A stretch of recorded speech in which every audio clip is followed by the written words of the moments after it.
from the Cryp. Oh, what's good with you?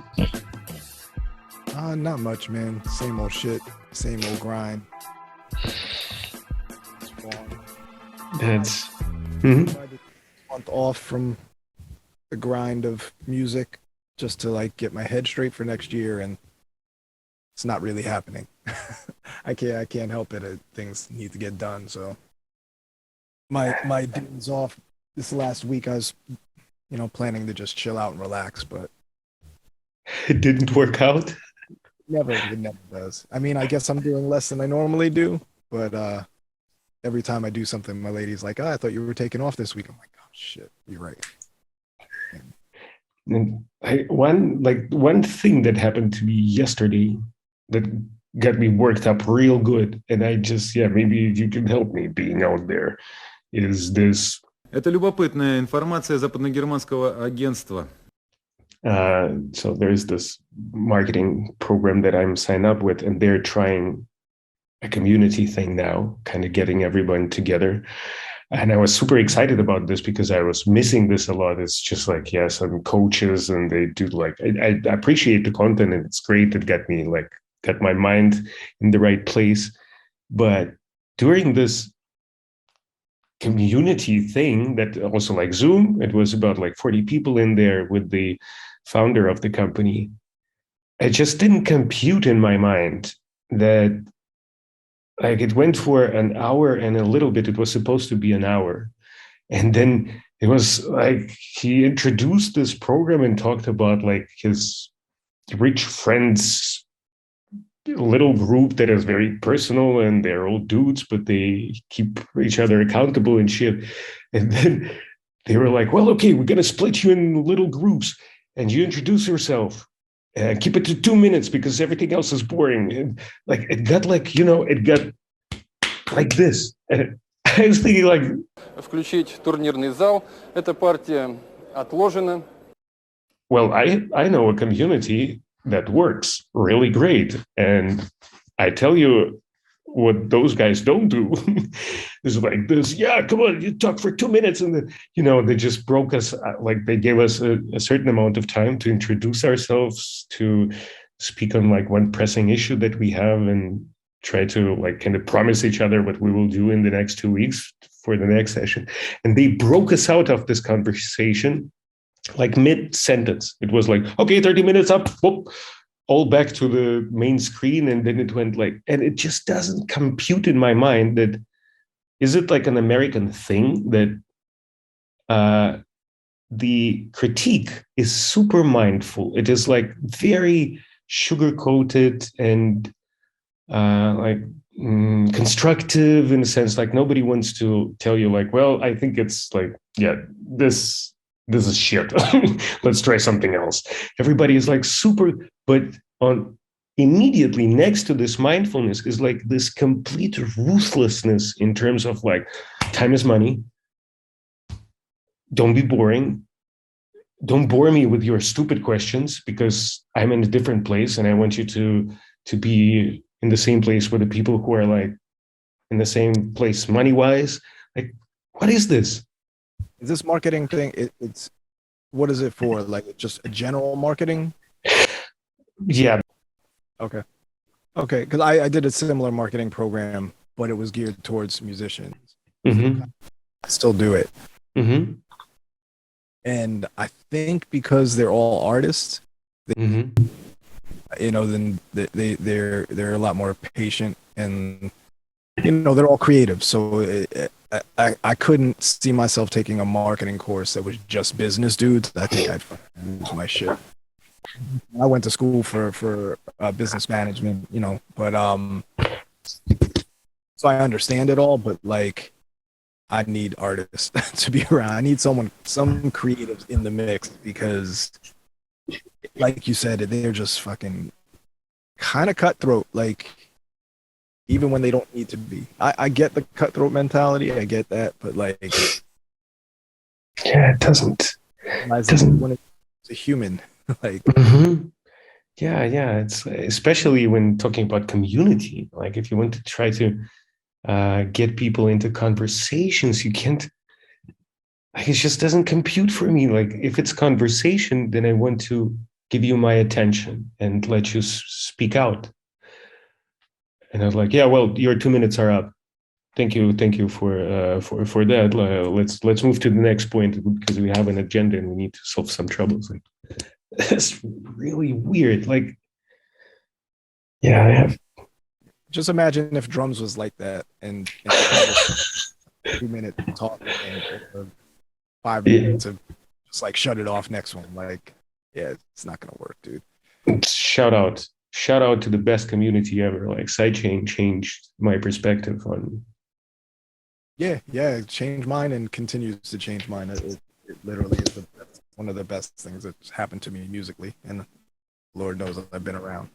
So, How did you actually stumble over, or like, how did you find this sidechain? are you familiar with melodics, the finger drumming kind of? It started off as finger drumming software. Peace, was good, man. This is Stolen Drums. We made a beat. It was called Good. I was just messing around with that and drummed. He has a couple lessons on there, but I didn't think anything of it. I didn't know his music at all. And then one time I get an email. This is right in the beginning of the pandemic when everyone's kind of like locked in their house, and I get an email from Melodic saying that this guy Stolen Drums is doing a live stream, sponsored by Melodic. So I'm like, all right, let me check this shit out.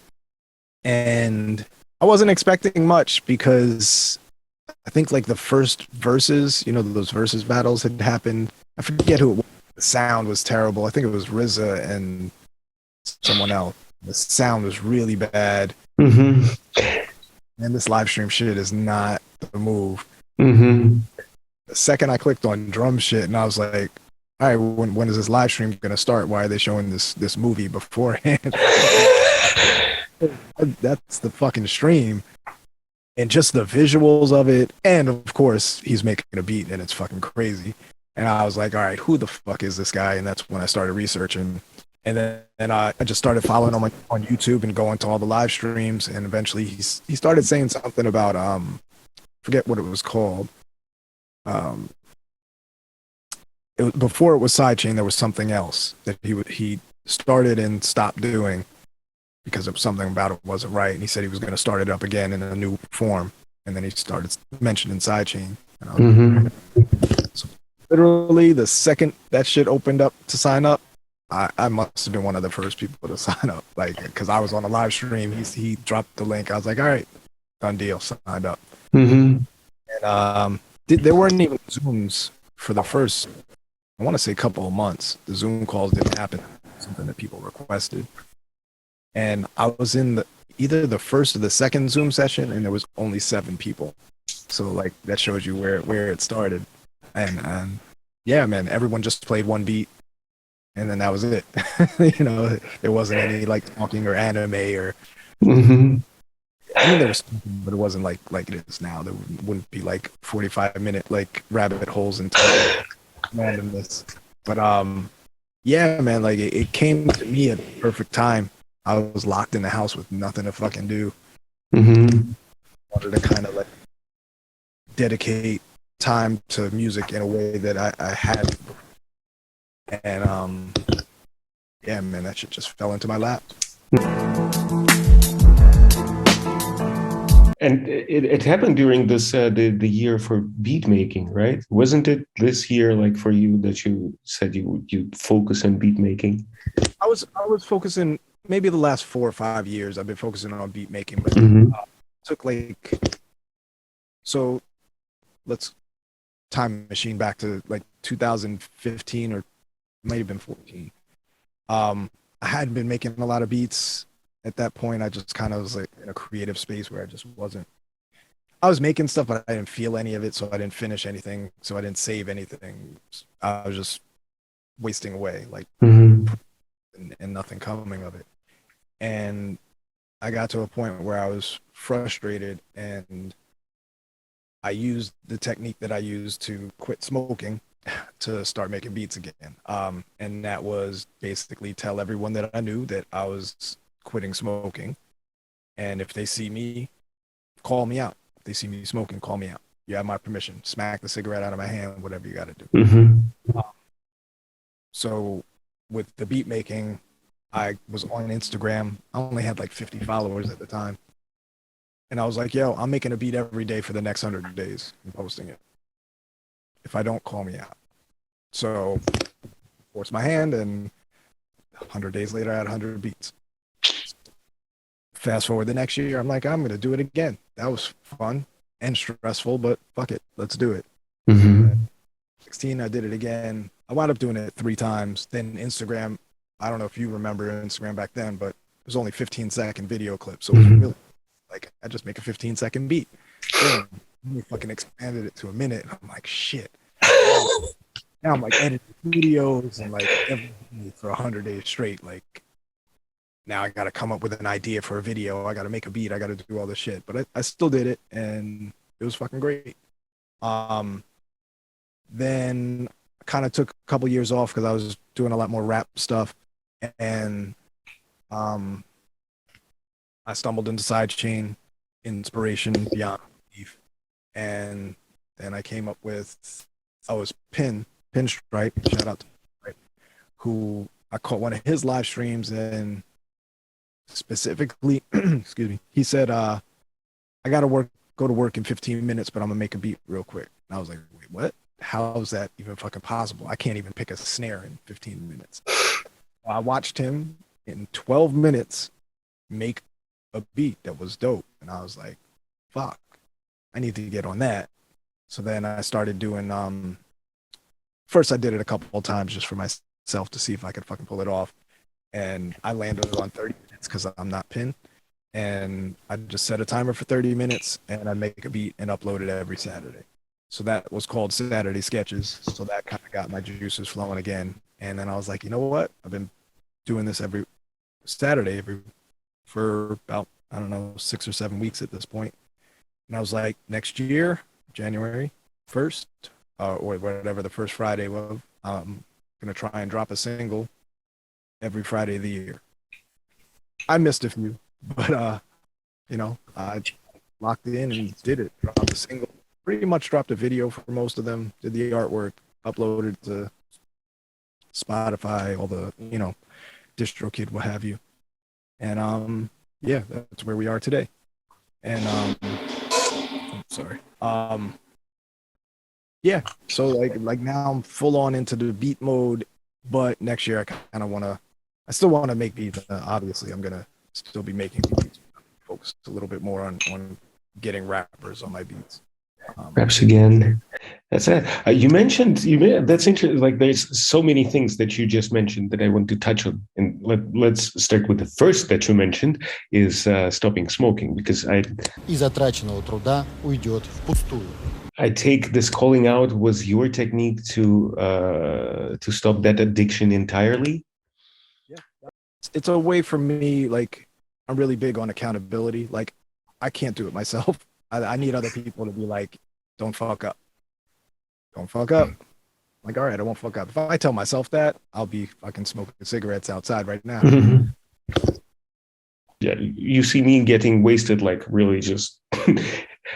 So I had like this. How do you control the addictions that you like, be it record collecting or like controlling the drinks, the amount of toxins you take in?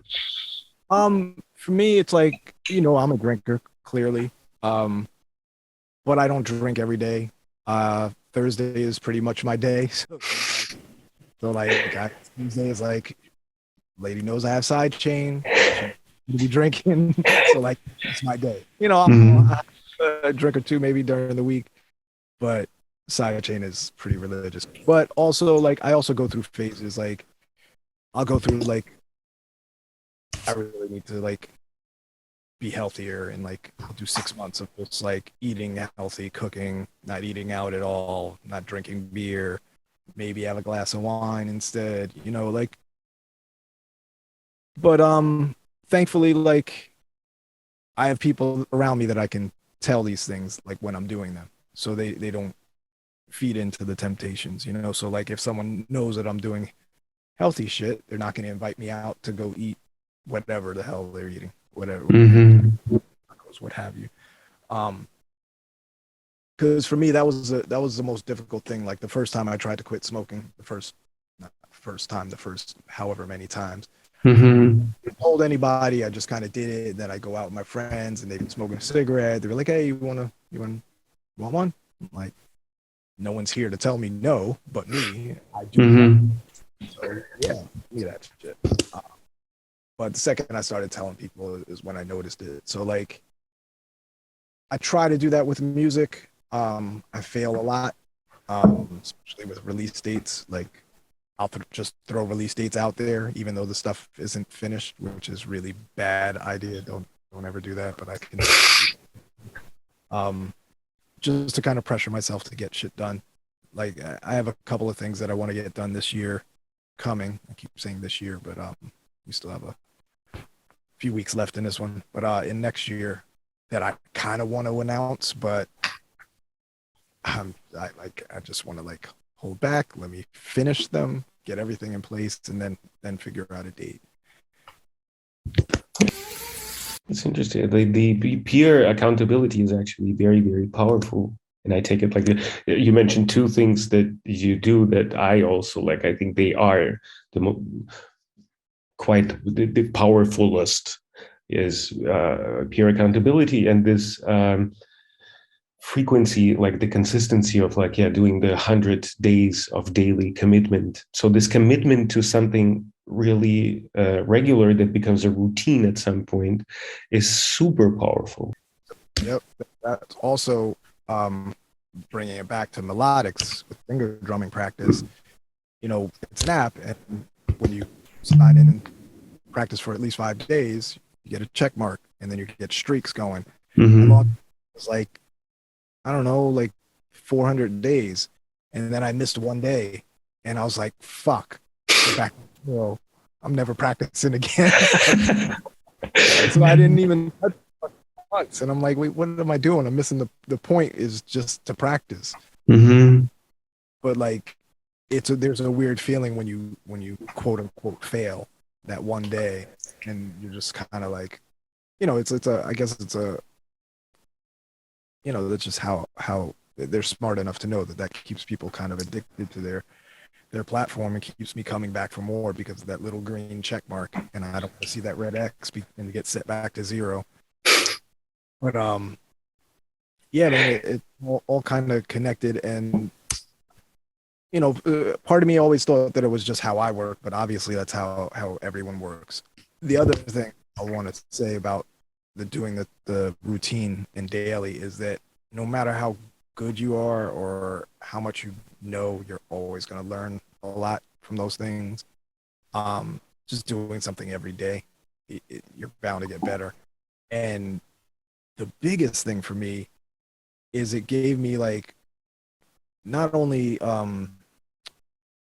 permission to like experiment, but it kind of forced my hand to experiment because, you know, after making 20 beats with your quote unquote formula in your normal way, you're like, I don't want to do that again. Let me pull up a plugin that I've never used before. Let me, you know, try something at 180 BPM. Let me, you know, it just kind of forces your hand just because of the sake of the repetition and not wanting to, for me, not wanting to disappoint anyone. Even when it was just 50 followers and like half of them were my family, like no one's going to really like lose any sleep. But like there was still that kind of unseen pressure. It's interesting. I agree. I fully agree that the routine does feed or encourage into experimentation because you also get bored, I guess, with your own approach, and then like, how can I get unstuck? You mentioned this in a Logic's interview that you kind of like to break up your process and start again. So you start with the routine and then break certain elements up to kind of keeping the routine going and then breaking up the process, or it's a little bit of that. Like for sure during it, I like, I'll make 5 beats this way, and then I'm like, let's switch it up. Let me change something. Let's bring a different piece of equipment or different something in here. Sample from a different record, what have you. But then once I'm done with everything, then I kind of like say after beat 100, then I kind of just blow everything up for the next time that I start. Like right now, I'm in the process of that. Like I wasn't doing any of the Friday singles for the month of December. I decided to did it in November, and now I'm currently in the process of kind of blowing things up here. Like I got my S950 up and running, getting my turntable fixed, so that's nice clean sound from that. I got new camera things going on just so I can hit the ground in 2022 in a different space and see what happens. And it's always stressful as fuck learning new things. And then you kind of get that imposter syndrome, like, can I do this? Is it gonna suck? And, you know, the first few may suck. I always find that like in all of these things that I do, the third one for some reason is always a banger. Like I go back into like the first thing that I was talking about. I called it Beat a Day. Mm-hmm. You go back to number 3. That's one of my favorite beats. I still love that beat to this day from 2015. Same thing happened in 2016. Mm-hmm. Same thing happened the last time that I did it. So the first 2 is me kind of figuring out, and then I hit a banger, and then who knows when the next one is going to happen. The other interesting thing, this is kind of a sidebar to that, but I noticed like the percentages of the beats that I like, it's always the same.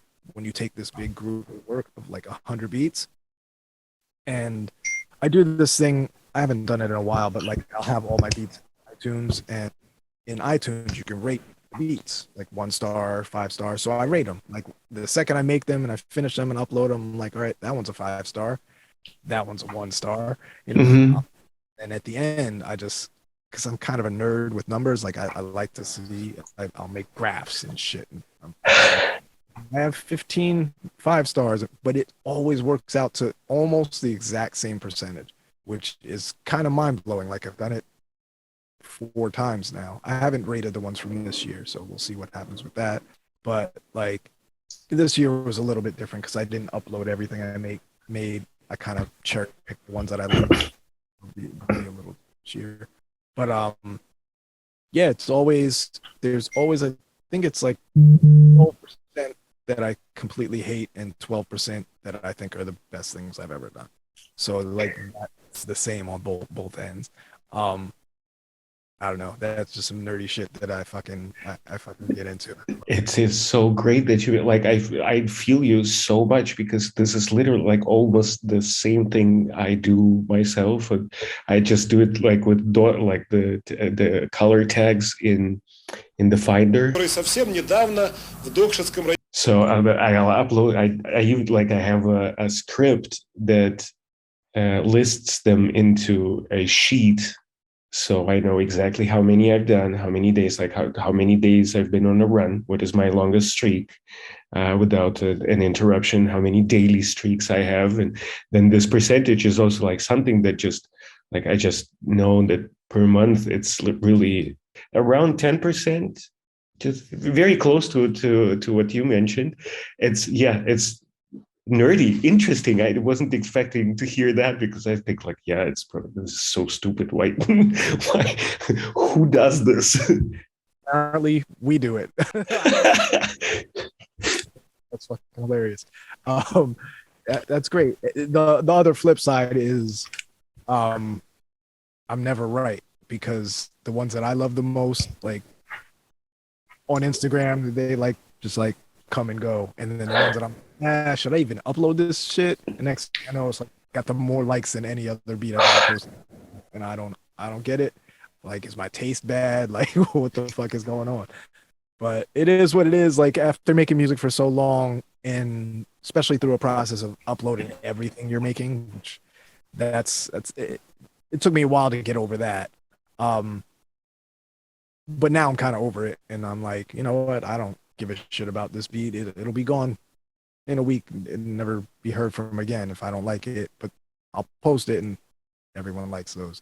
So, you know, it definitely taught me a lot about perception. like, I don't know, you can't ever predict what people are gonna like.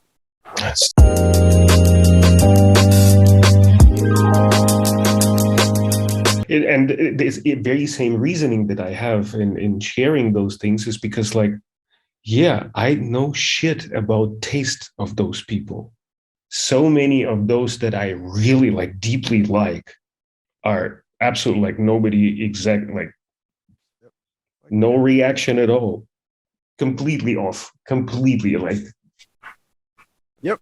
No, I get it, man. The one thing I will say, that rush, that endorphin rush you get from the ones that you're certain about and you're right and everyone likes those, like those are the moments that make it all fucking worth it. Like, you make a beat, you're happy as hell about it, and you just can't wait to play it for people, and they go nuts over that shit, and that feeds my soul.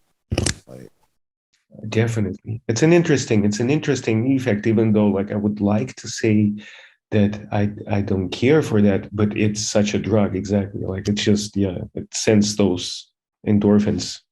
You speak to my soul with this daily approach and just uploading shit for the sake of kind of seeing where this public perception is. I think so for me, because I've come from a different era, right? Like, we didn't have social media, so like you had to be really sure about something that you're putting out, because money behind it, like, you have to go to the studio, spend money on studio time. You have to, if you're going to press it up, or if you're trying to get signed, or whatever you're trying to do, like, there are lots of steps before the public hears the thing. And you could go through all those steps and be out of all this money, and it's a dud, and you make no money, and you lost. Mm-hmm. It's happened to me. So, like,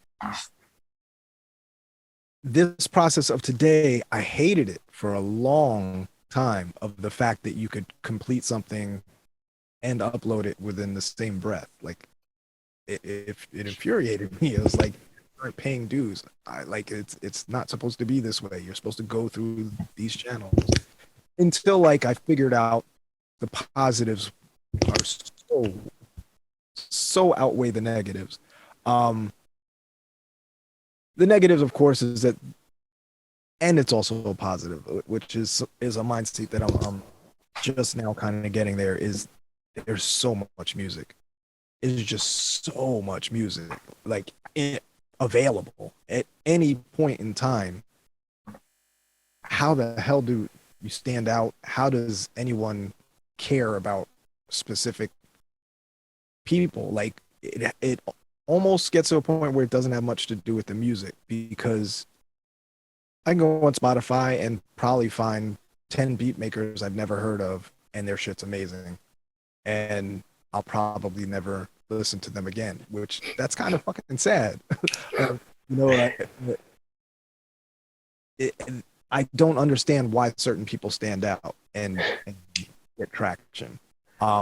People like Stolen Drums, you can kind of see it. Like, he just has a whole persona that's likable, and the aesthetics of everything is so on point, from the visuals to even the things he writes. Like, his personality, it just shines. But then you have all these people who just make beats, and they don't do any of that shit, and they're really fucking dope, and it would be nice if they would float to the top somehow. But I don't know reality in today's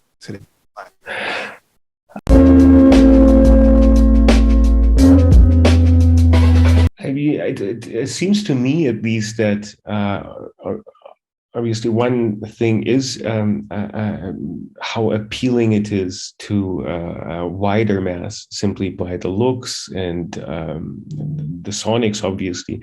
Like, the combination of that still being, like, in front of, like, being in front of those eyes is super important to and being consistent with that is important. But it also seems to me that the tribalism, like building your tribe and growing, working, fostering your specific audience, is like such a major part. Because to be honest, like, I didn't know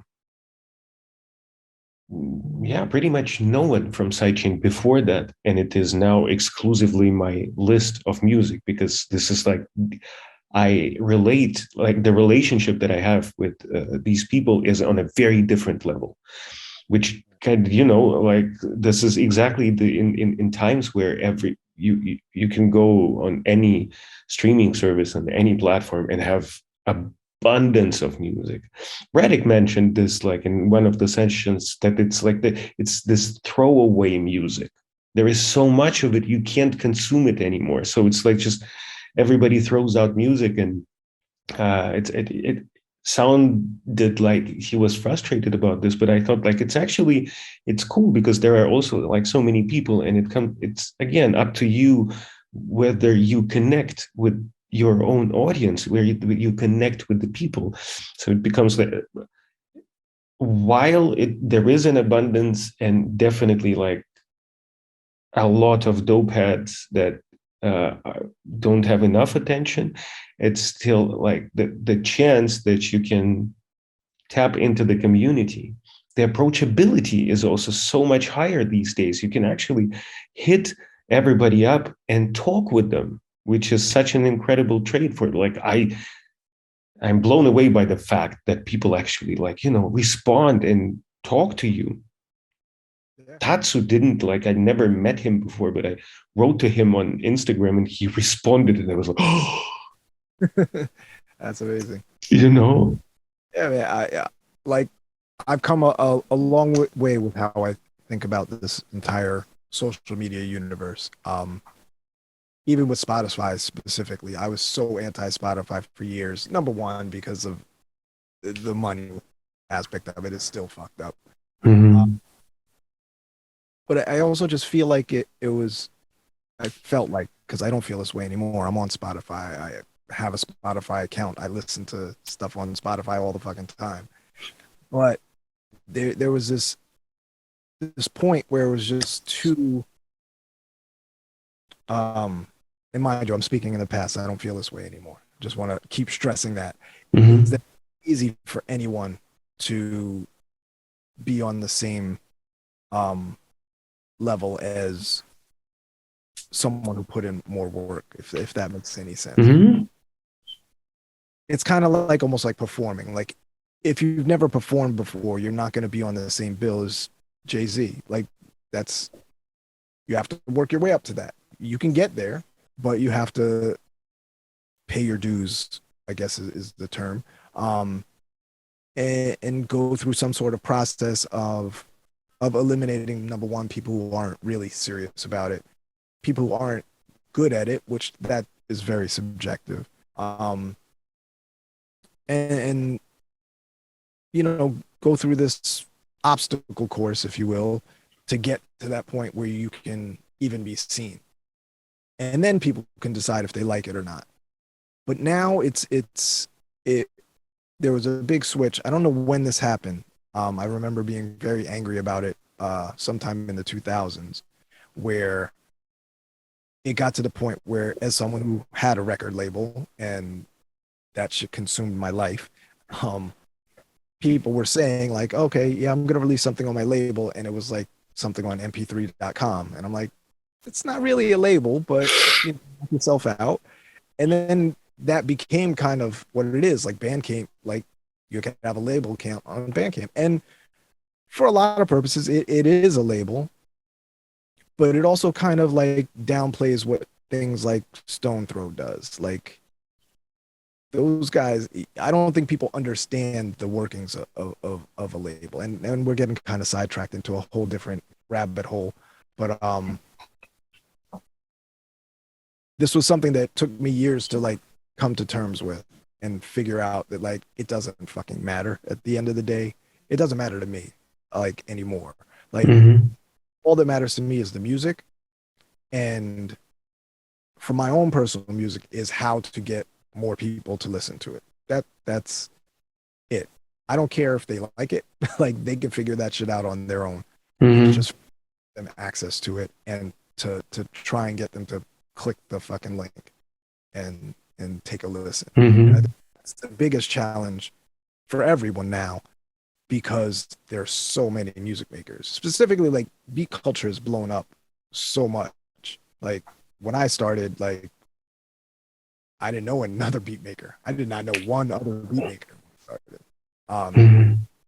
Now I don't know anyone who doesn't make beats. You know, so That's true. That's true. The availability of tools and like the YouTube.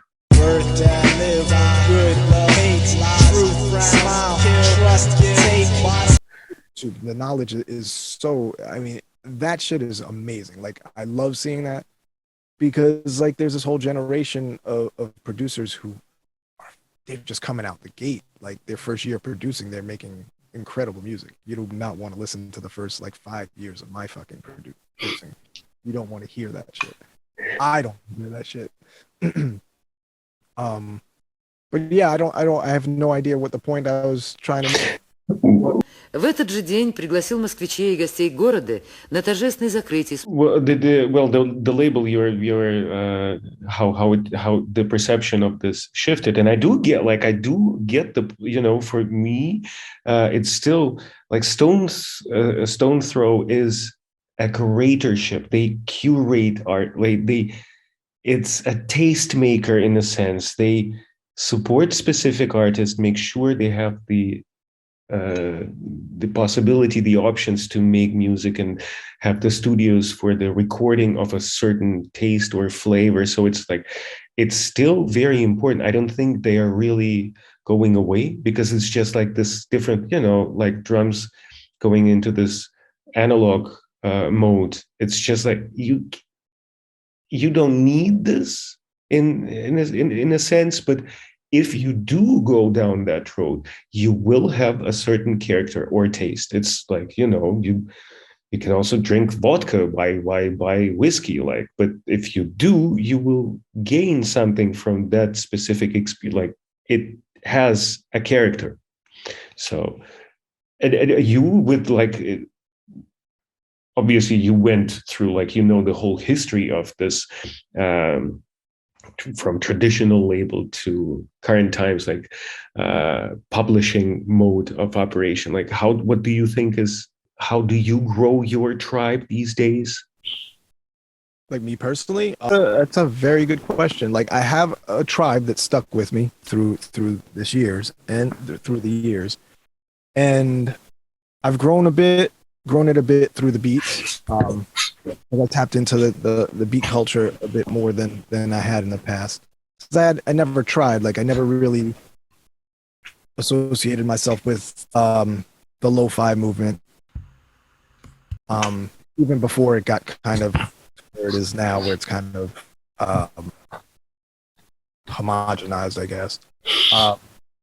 But I know I came up from a different era of like, I find like most of the beat culture heads are mostly influenced from Adilla, Madlib on, and I'm old. Like I already had records out when before, so like, it would feel really weird to have records out and have established kind of who I am to some degree, and then get so influenced by someone who's new.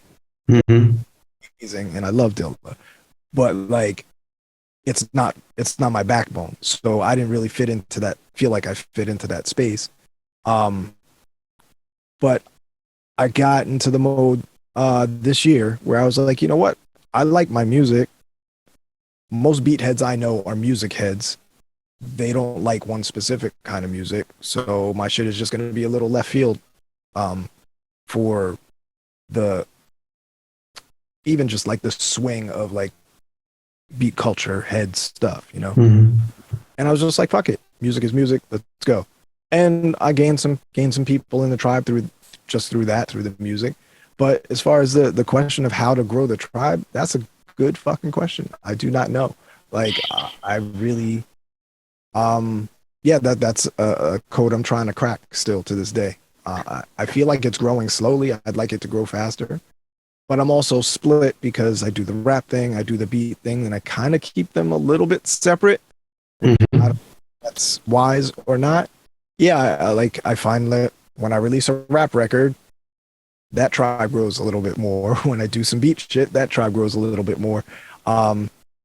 the key, I think, for me is to somehow figure out how to marry those two, which for me is kind of hard because my rap stuff is a little weird or like left field, or I feel like it appeals to. I don't feel like it has as wide of appeal as music does. Not just me rapping, just anyone rapping. Like I feel like if you say you're into hip hop, you get 50 people in a room and you ask them their favorite MCs, you're going to get very different answers. I feel like if you do that with beat culture heads, you're going to have a lot more overlap. Premium, they'll say Premier, they'll say Madlib, they'll say Dilla. These, depending upon their age, like they may say Tribe Called Quest, they may say Kendrick, they may say Andre 3000, MF Doom. It could go in so many different directions, and yeah, I don't know. I don't even know what the original question was, but wood paneling, that ceiling. There was the tribe question that kind of sparked this kind of, because yes, it's very interesting how rap is way more personal. So obviously you have like the wider, like the mainstreamers, and you know, people who gravitate towards MF Doom will definitely like more the darker, the gloomier rappers with like the lyricals, and East Coast, West Coast thing as well. Like they will have like but more variety that people tend to. And do you think like your beats do not sound like the slow-fi at all? They're like very orchestrated. They're very strong. They have this old school touch, but they're absolutely like, you can't say like, oh, these come from the 90s, or that's the 90s guys, or the 80s. He started in the 80s because basically like employing the tools of today and having the sound character, the modern sound character, but definitely not the lo-fi, the study girl vibes to them. They're like, they are strong and dark as well. And this, like, I guess did your rap game? Do you feel like your rapping changed over time? Like, could you say like these are things that changed in my cadence, or? Yeah, I mean, my rapping changed over time. Some of it was purposeful. Some of it's just like in terms of like style and cadence kind of thing, or more in like subject matter, or both. Let's say style. Yeah, my style's changed a billion times. Like it's kind of partly just who I am. Like I never wanted to make the same album twice. Mm-hmm. And it's also, there's large gaps between my rap albums, like years. It's never like, it's very rare that I'll do a rap album in sequential years. So when you don't do something for 2 to 3 years, you come back to it. At least for me, I came back a little bit different. And even the album, the next album that I'm doing, it's almost done. Totally different than Parada. It's totally different. Which I think that's also a challenge for the people that listen to me, because they never have any fucking idea where I'm. What it will be. But that's great. That's actually great. Other people struggle. And some people just, I definitely have a contingent of fans that want me to do the stuff that I was doing in '96. You know, like, and I can't. Even if I like woke up and decided to do that, I can't. I have no idea what the fuck 25-year-old Cryptic was thinking when he did that shit. And I don't know if I want to. Like, I'm not 25. Like, I can't rap about that shit anymore. Which answers the question of like topical development. The way that I work with my topical thing is I always rap about what's important to me at the time. And when I was 25, science fiction and comic books was really important to me. So that's what I rapped about. Mm-hmm. And you can if you track my album history, you can see what the fuck I was into at any given moment. Like I was really anti-corporation and anti-music industry at some point, and that's a whole album dedicated to that. The real like political space. When George Bush was around, that album was all about that. And even up until now, like Prado's a lot about Brooklyn because I'm in Brooklyn and it's important to me and I can't help it. It just comes out in what I write. Like I don't ever plan it. I just get ideas and write them down and on an album, it just all those ideas kind of somehow work together and fit my current state of being. And yeah, it's a natural thing. But it's also kind of purposeful. Like I'll pull songs from the album that I don't feel fit the theme. You know what I mean? It's actually, yeah, it's the question that I had. You kind of answered the part of this, like, because it's very interesting to me how you the topical consistency in an album. You can tell, like, it's from this sound perspective, it's coherent, and topically they are like close to each other. It's not like a wild mixture of songs, which you just answered in the. And that's interesting that you mentioned this. The other question that I had is just pure out of curiosity is the process. You're saying like you write down ideas. Like how do you develop? Because it's a song is a story in your, like I have, like it doesn't sound like you just, oh, those things rhyme and these things rhyme and I'll just throw them together and now I have like my 16 bars. Great job. Next point. It's like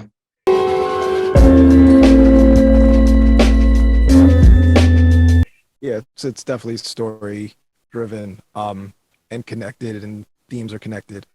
So the way that process works for me, it always starts from a really small idea. A lot of times it could just be two words or two phrases that rhyme together, and I have no idea like how the hell they're going to fit together, and I'll fit words around it to make those work together. I'm like, oh, that's interesting. I'll surprise myself, be like, oh, that's interesting. Where can I take this? And that's when the next lines come. And then usually it's a very quick process. From the thing that takes longest is that initial idea. But once I get that initial idea, I write pretty quickly. But I also have like folders of just, and it's kind of weird, old school way that I do it. I'm like in text edit on Mac. I just open up text edit and I'll just jot down ideas, and then I have a folder of just all these ideas.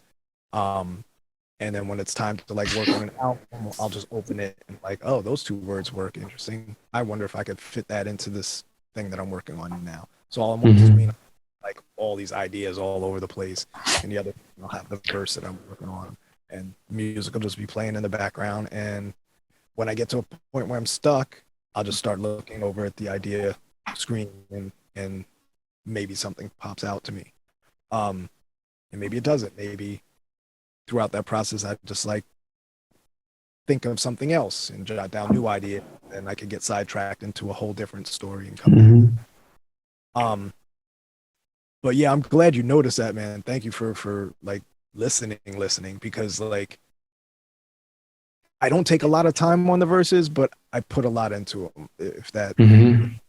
Yeah, no, they are definitely, and again, this is something that Logic mentioned as well. Like it sounds like you take your time with that stuff, and at least like the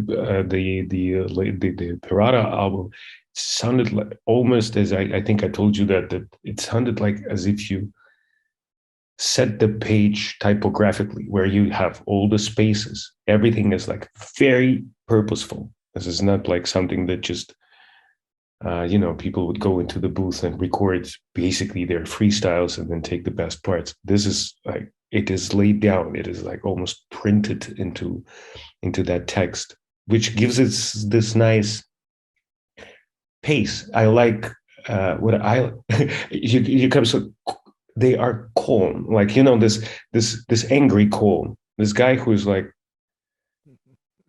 you better listen because otherwise he'll smack you. It's like, it's so good, but just listen now. Very, yeah, an interesting trace that that I think is probably like, yeah, a characteristic, I guess, like, or at least in this specific case.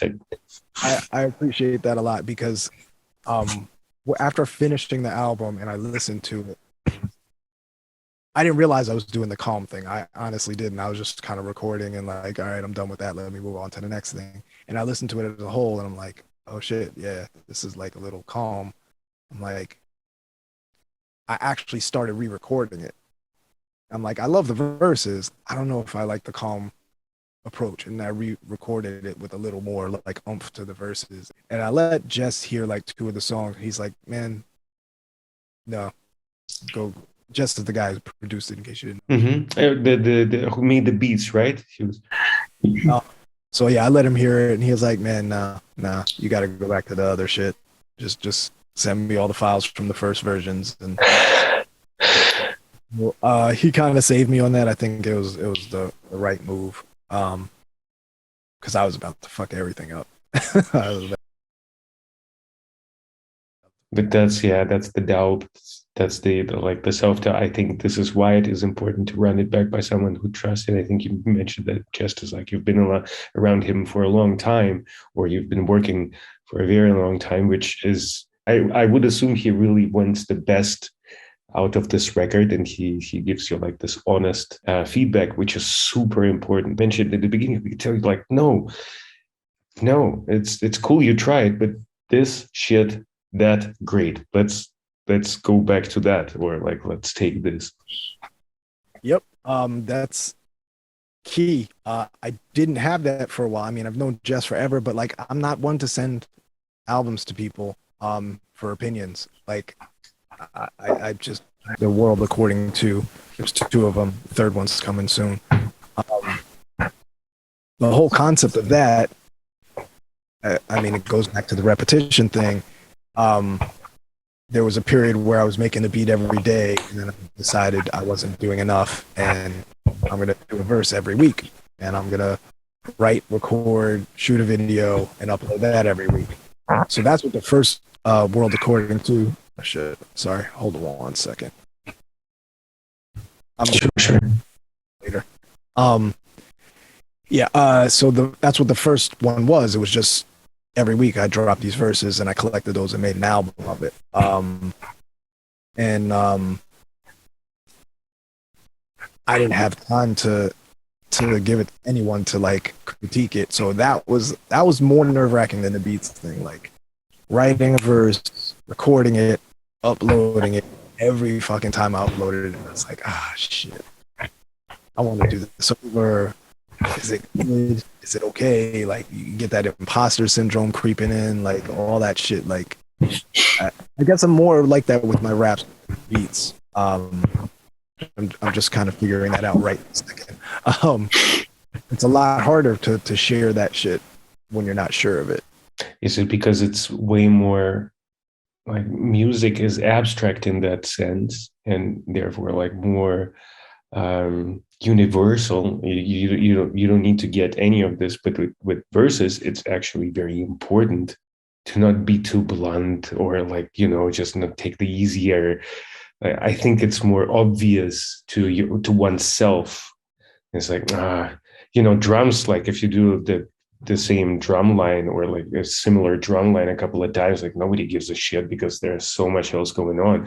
But versus like I'd assume that to yourself you'd be like, people, yeah, they will know I was lazy writing here. Made a hot sauce specifically for this offer. Once it's gone, it's gone. Exactly. It's that, and also the writing is just a lot more personal. So I feel like if someone doesn't like my writing, maybe in my head, it's like they don't like me. Those things, because that it's like, especially with the stuff that I write, granted, a lot of it's coded, but it's all shit that I've either witnessed or been through or know somebody who's been through like, so it's more of me. Like Mm-hmm. snare isn't really like a piece of me, you know? Mm-hmm. Mm-hmm. Yes, absolutely. It's way more personal. That's true. Tell me my snare sucks and I don't feel like like it's part of my soul. If you tell me like that you didn't like a line that like means something to me, Mm-hmm. they affect me, but maybe it does. Like I know that as far as like critiques go, like back in the days when magazines were a thing, and you get shit on in a magazine, like I never cared if they shit on my beats. It just never bothered me. Like, all right, that's cool, that's your opinion. But when they shit on my rap shit, like that fucking, oh man, that like is fucking every emotion, anger, like fucking fear of like shit, I suck.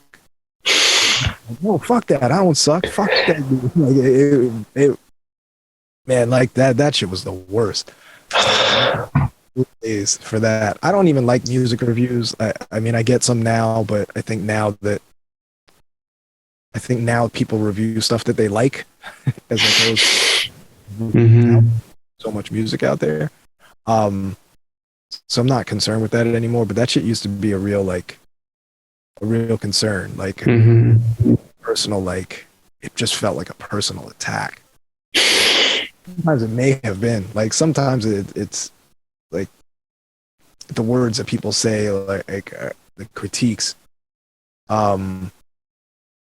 It feels personal, like that's which is weird. Because it's probably not like they don't give a shit about me. They're just their fucking editor told them they had to write